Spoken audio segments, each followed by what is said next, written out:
Hello friends, আমি Somnath Kundu. Welcome to my channel target next date.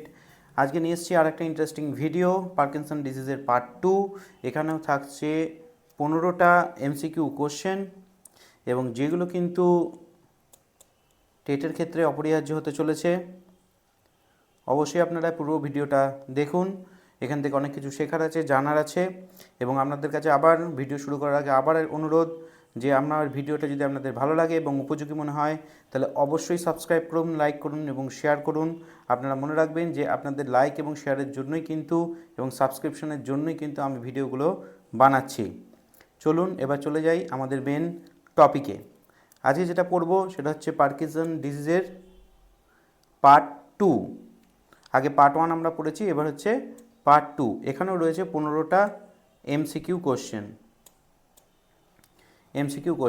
আমরা জানি যে পার্কিনসন ডিজিজ কি। পার্কিনসন ডিজিজ হচ্ছে সেন্ট্রাল নার্ভাস সিস্টেম সিএনএসের একটা ডিসঅর্ডার, এবং সেই সিএনএস ডিসঅর্ডার কী এফেক্ট করে না মুভমেন্টের ওপর এফেক্ট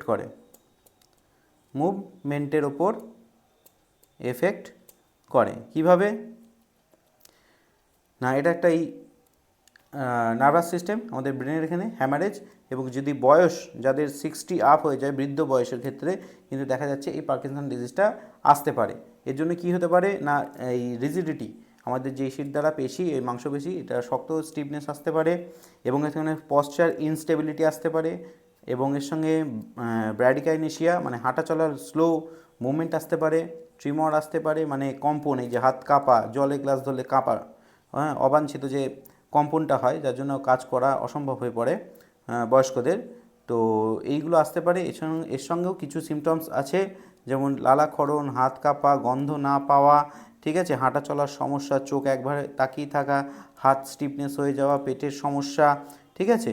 তো এইগুলো কিন্তু এই পার্কিনসন ডিজিজের এগুলো হচ্ছে সিমটমস। তাহলে এবার চলে যাই আমাদের মেন কোশ্চেন, 1 নম্বর এমসিকিউ কোশ্চেনে। আমাদের 1 নম্বর কোশ্চেনটা কি না, which among the following are the symptoms of the Parkinson disease. Parkinson ডিজিজের সিমটমসগুলো কী কী আছে? ট্রিমর্স ইন লেগ, পায়ে অবাঞ্ছিত কম্পন বা কাঁপা, স্টপ দ্য পশ্চার, আমাদের পশ্চারের ক্ষেত্রে সমস্যা, এবং রিডিউস দ্য আর্ম সুইং, হাত নড়াচড়ার ক্ষেত্রে সমস্যা, এবং অল অফ অ্যাভব। ঠিক আছে, আপনাদের চিন্তাভাবনা করার জন্য 5 সেকেন্ড সময়।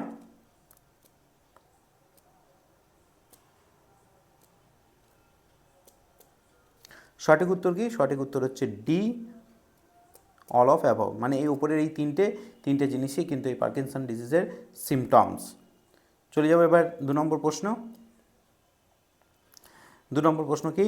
2 নম্বর প্রশ্ন হচ্ছে যে which of the following are the first sign Parkinson disease. প্রথম কি থেকে বুঝতে পারবো বা প্রথম সাইন কি, লক্ষণ কি যে পার্কিনসন ডিজিজ আমার হয়েছে? তো সেক্ষেত্রে হচ্ছে starting the tremor in one hand, slow movement, loss of balance, and all of above. আপনাদের চিন্তাভাবনা করার জন্য সময় 5 সেকেন্ড।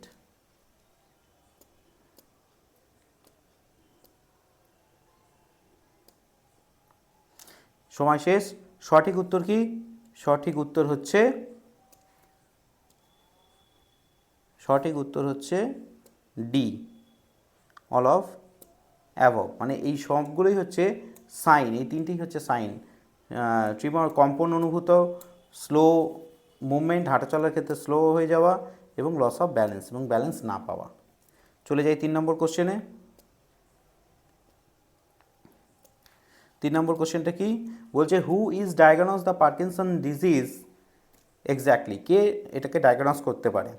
এ হচ্ছে কি psychologist, B neurologist, ophthalmologist, and none of above. সঠিক উত্তরটা চিন্তাভাবনা করার জন্য আমাদের হাতে 5 সেকেন্ড সময়। দ্রুত চিন্তাভাবনা করুন, গেস করুন কী হতে পারে।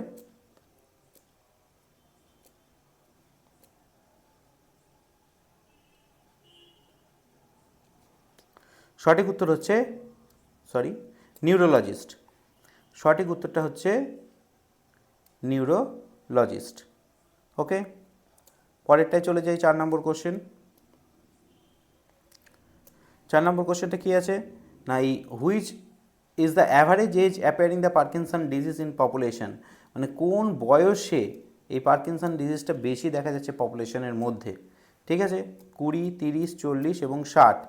সঠিক উত্তরকে চিন্তা ভাবনা করার জন্য আপনাদের কাছে 5 সেকেন্ড সময় রয়েছে।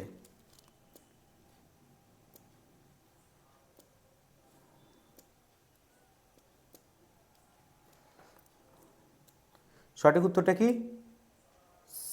এজ মানে ডি 60 ইয়ার্স, এজ হবে 60। এরপর থেকে পার্কিনসন ডিজিজ দেখতে পাওয়ার একটা প্রবণতা রয়েছে বেশিরভাগ পপুলেশনের মধ্যে। নেক্সট কি?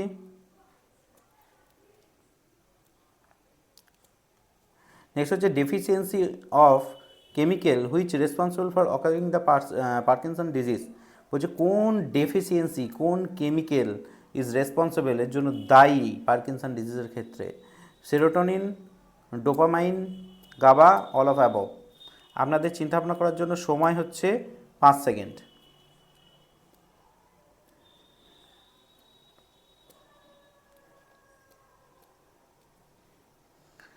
সঠিক উত্তরটা হচ্ছে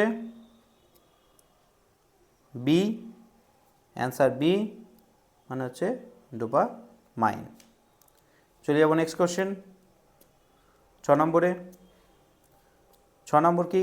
the in which year the Parkinson disease was firstly describe medically. Medically Parkinson ডিজিজকে কোন ইয়ারে মানে কোন সালে এটাকে বর্ণনা করা হয়েছিল? ঠিক আছে, গেস করা বা চিন্তা ভাবনার জন্য আমাদের কাছে 5 সেকেন্ড সময়।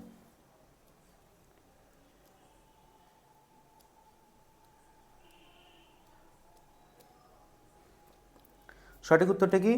সঠিক উত্তর হচ্ছে অ্যান্সার সি, 1817 সাল। 1817 সালে প্রথমে এটাকে ডেসক্রাইব করা হয় মেডিকেলি। চলে যাব next question, 7 number. Who is the father of Parkinson disease. Parkinson ডিজিজের ফাদার বা জনককে? অবশ্যই এখানে 4টে অপশান আছে, এটা আর বলছি না, আপনাদের চিন্তা ভাবনা করার জন্য 5 সেকেন্ড সময়। এই কোশ্চেনটা খুবই সোজা অ্যান্সার হবে।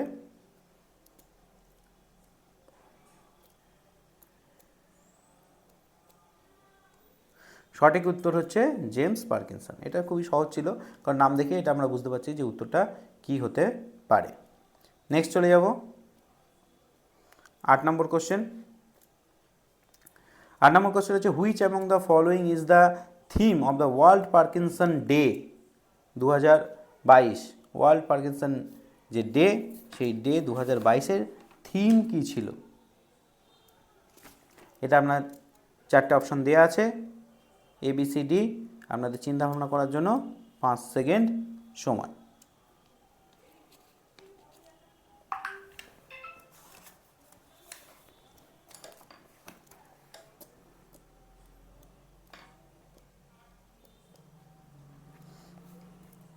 সময় হয়ে গেছে। উত্তর হচ্ছে ইন্টিগ্রেটেড হেলথ কেয়ার। থিম ছিল ইন্টিগ্রেটেড হেলথ কেয়ার। চলে যাই পরের প্রশ্ন, 9 number. Which of the following is the are the part of the treatment of the Parkinson disease. এই পার্কিনসন ডিজিজের ট্রিটমেন্টের পার্ট কি? ঠিক আছে, ট্রিটমেন্ট এবং এর ট্রিটমেন্টের পার্ট এর মধ্যে কী আছে না? Physical exercise, appropriate medication and surgical treatment and all of above. আপনাদের চিন্তা ভাবনা করার জন্য 5 সেকেন্ড সময়।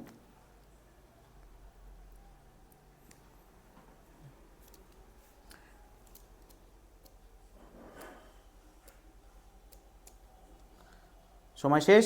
উত্তর হচ্ছে অল অফ অ্যাবভ, মানে ফিজিক্যাল এক্সারসাইজেরও প্রয়োজন, অ্যাপ্রোপ্রিয়েট মেডিসিনেরও প্রয়োজন এবং সার্জিক্যাল ট্রিটমেন্টেরও ক্ষেত্র বিশেষে প্রয়োজন হয়।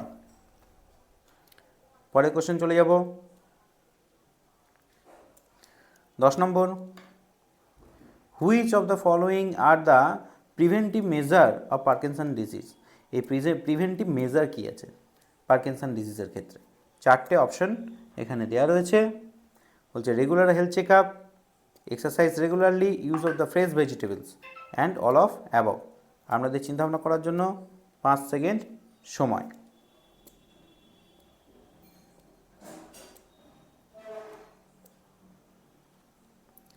পাঁচ সেকেন্ড হয়ে গেছে। সঠিক উত্তর হচ্ছে অল অফ অ্যাভভ।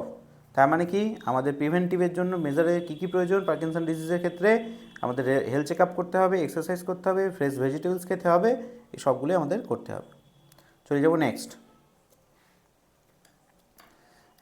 10 number question. বলছে which of the following are the 11 number question. বলছে ডিমেনশিয়া কি? ডিমেনশিয়া এখানে কি হচ্ছে? Loss of cognition function, loss of the complete the physical function, both A B and none of above. চারটে option আপনাদের চিন্তাভাবনা করার জন্য 5 সেকেন্ড সময়।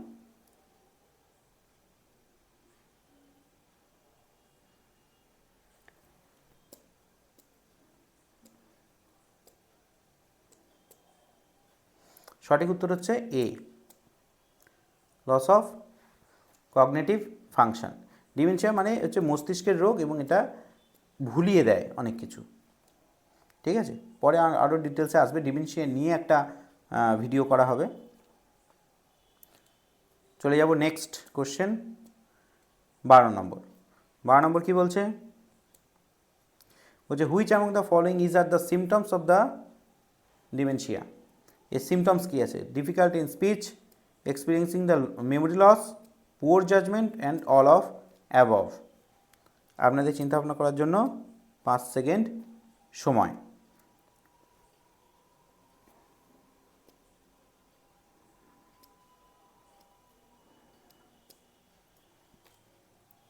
সঠিক উত্তর কি? সঠিক উত্তর হচ্ছে অল অফ অ্যাবভ। তার মানে এখানে স্পিচের ডিফিকাল্টি হতে পারে, মেমোরি লস হতে পারে এবং পুয়ার জাজমেন্ট, এই সমস্ত সমস্যা কিন্তু সিমটমস কিন্তু দেখা দিতে পারে ডিমেনশিয়ার ক্ষেত্রে। চলে যাব নেক্সট কোশ্চেন 13 নম্বর। 13 নম্বর প্রশ্নে আসার আগে আমি শুধু একটা কথাই বলবো আপনাদের, যদি আমার এই ভিডিওটা মনে হচ্ছে ইউজফুল বা আমার চ্যানেলটাকে যদি মনে হয় আপনাদের কাছে উপকারী, এইগুলো জেনে আপনাদের এই স্পেশাল এডুকেশন যে রিক্রুটমেন্ট হতে চলেছে টেট 1 to 12 পর্যন্ত, সেক্ষেত্রে কোশ্চেনগুলো আপনাদের কাছে খুবই কাজে লাগবে টেট পাস করার ক্ষেত্রে। অবশ্যই আপনাদেরকে অনুরোধ করছি আমার চ্যানেলটাকে সাবস্ক্রাইব করুন। তার কারণ আপনাদের এই ভালোবাসাটাই কিন্তু আমাকে আরও ভিডিও বানাতে সাহায্য করবে। এবং আমি আপনাদেরকে একটা জিনিস কথা দিতে পারি যে আপনারা যদি সামনের 1 মাসের মধ্যে 1 মান্থের মধ্যে 1000 সাবস্ক্রাইবার আমার হয়, 1000 সাবস্ক্রাইবার যদি আমার হয়, তাহলে আমি আপনাদেরকে কথা দিচ্ছি যে আমি এত ভিডিও বানাবো এই স্পেশাল এডুকেশন টেটের ক্ষেত্রে যে আপনাকে কোথাও গিয়ে টেটের কোচিং নিতে হবে না। এবং আমার শুধু এই চ্যানেল ফলো করে ভিডিও দেখে কিন্তু আপনারা অনায়াসে টেট পাস করতে পারবেন। ঠিক আছে, এটা কিন্তু আমার কমিটমেন্ট। তো অবশ্যই যারা ভিডিওটা দেখছেন তারা সাবস্ক্রাইব করুন এবং বন্ধুদের সঙ্গে শেয়ার করুন, এটাই আপনাদের কাছে আমার অনুরোধ। চলে আসি কোশ্চেনে। বলছে which among the following is are the symptoms of dementia. এর মধ্যে কোন সিমটমসগুলো ডিমেনশিয়ার ক্ষেত্রে দেখা যায়? Hallucination, repetition of questions, use of the unusual words for the familiar words and all of above. আপনাদের চিন্তাভাবনা করার জন্য 5 সেকেন্ড সময়।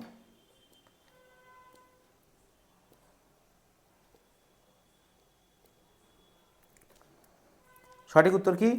All of above. দুয়েরটা এখানে হলুসিনেশনও হতে পারে, যার অস্তিত্ব নেই সেটাকে নিয়ে চিন্তা মনে হচ্ছে সামনে রয়েছি। হলুসিনেশন, রিপিটেশন অফ কোশ্চেন, একই কোশ্চেন বারবার করা, এবং হচ্ছে ইউজ অফ দ্য আনইউজুয়াল ওয়ার্ডের ব্যবহার করা ফ্যামিলিয়ার ওয়ার্ডের বদলে, এই সমস্তগুলো এই ডিমেনশিয়ার ক্ষেত্রে হয়। চলে যাব নেক্সট কোশ্চেনে 14 নম্বর। তো আমার আগের দুটো ভিডিওতে কিছু সাউন্ড, ঠিক আছে, সাউন্ড নিয়ে কিছু সমস্যা অবশ্যই হচ্ছিল, আমি আমাকে কমেন্ট বক্সে এবং আমাকে মেসেজ করেছেন আপনারা। তো আজকে আমার মনে হয় যে আপনাদের সাউন্ডের সমস্যাটা অনেকটাই সমস্যার সমাধান আমার মনে হয় হয়েছে। এটা কিন্তু আমার অবশ্যই কমেন্ট বক্সে আমাকে জানাবেন যে এই সমস্যার সমাধান হয়েছে কি না। যদি ঠিক থাকে তাও জানাবেন, যদি সাউন্ডের সমস্যা হয় সেটাও আমাকে জানাবেন। আমি কিন্তু এটাকে ঠিক করার আপ্রাণ চেষ্টা করব, কারণ আজকে যে রেকর্ডিংটা হচ্ছে সেটা আমার নতুন মাইকের। আশা করব আপনারা ফিডব্যাকটা দেবেন যে সাউন্ডের সমস্যাটার সমাধান হয়েছে কি না। চলে আসি কোশ্চেনে। বলছে which kind of the treatment is conducted to the diagnosis the dementia. ডিমেনশিয়ার ক্ষেত্রে ডায়াগনোস করার ক্ষেত্রে, ঠিক আছে, আমাদের কোন ট্রিটমেন্টটা টেস্ট সেটা আমরা করে থাকি। ঠিক আছে, তো আপনাদের চিন্তাভাবনা করার জন্য সময় কতটা না 5 সেকেন্ড।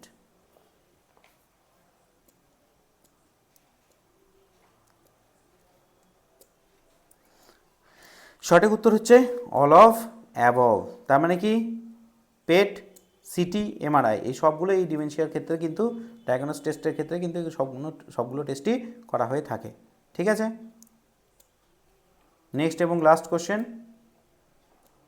15 নম্বর, সেটা কি which among the following is are the included treatment of the Parkinson disease. এক্ষেত্রে কোন ট্রিটমেন্টটাকে দেওয়া হয় পার্কিনসন ডিজিজের ক্ষেত্রে। এ হচ্ছে ডিপ ব্রেন স্টিমুলেশন, বি হচ্ছে এল ডোপা, এবং সি হচ্ছে বোথ, আর ডি হচ্ছে নান অফ অ্যাবভ। এটা নিয়ে কালকে একটা ছোটো ছিল যে এই যে কার্ডিডোপা অ্যান্ড লেভোডোপা, ঠিক আছে, তার মানে বিটা তো হচ্ছেই, ঠিক আছে, এবং তার সঙ্গে দেখুন এ আছে কি না। আপনাদের চিন্তাভাবনা করার জন্য সময় হচ্ছে 5 সেকেন্ড।